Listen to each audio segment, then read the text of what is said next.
విశాఖలో ఎడతెరిపి లేకుండా గత వారం రోజులుగా కురుస్తున్న భారీ వర్షాల కారణంగా స్టీల్ ప్లాంట్ బీసీ గేట్ శివాలయంకు వరద నీరు చేరింది. ఈ క్రమంలో గర్భగుడిలోని విగ్రహాలను తాగుతూ ప్రవహిస్తోంది నీరు.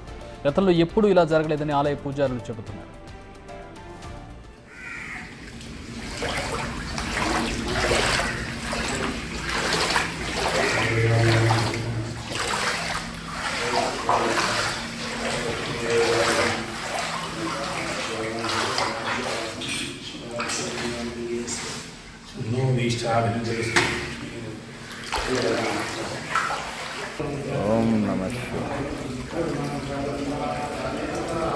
విశాఖలో ఎడతెరిపి లేకుండా గత వారం రోజులుగా కురుస్తున్న భారీ వర్షాల కారణంగా స్టీల్ ప్లాంట్ బీసీ గేట్ శివాలయంకు వరద నీరు చేరింది. ఈ క్రమంలో గర్భగుడిలోని విగ్రహాలను తాగుతూ ప్రవహిస్తోంది నీరు.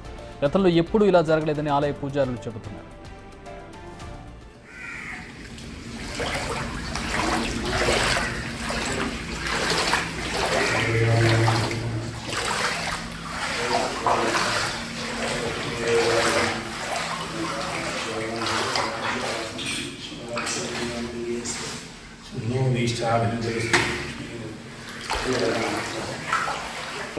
ఓం నమః శివాయ.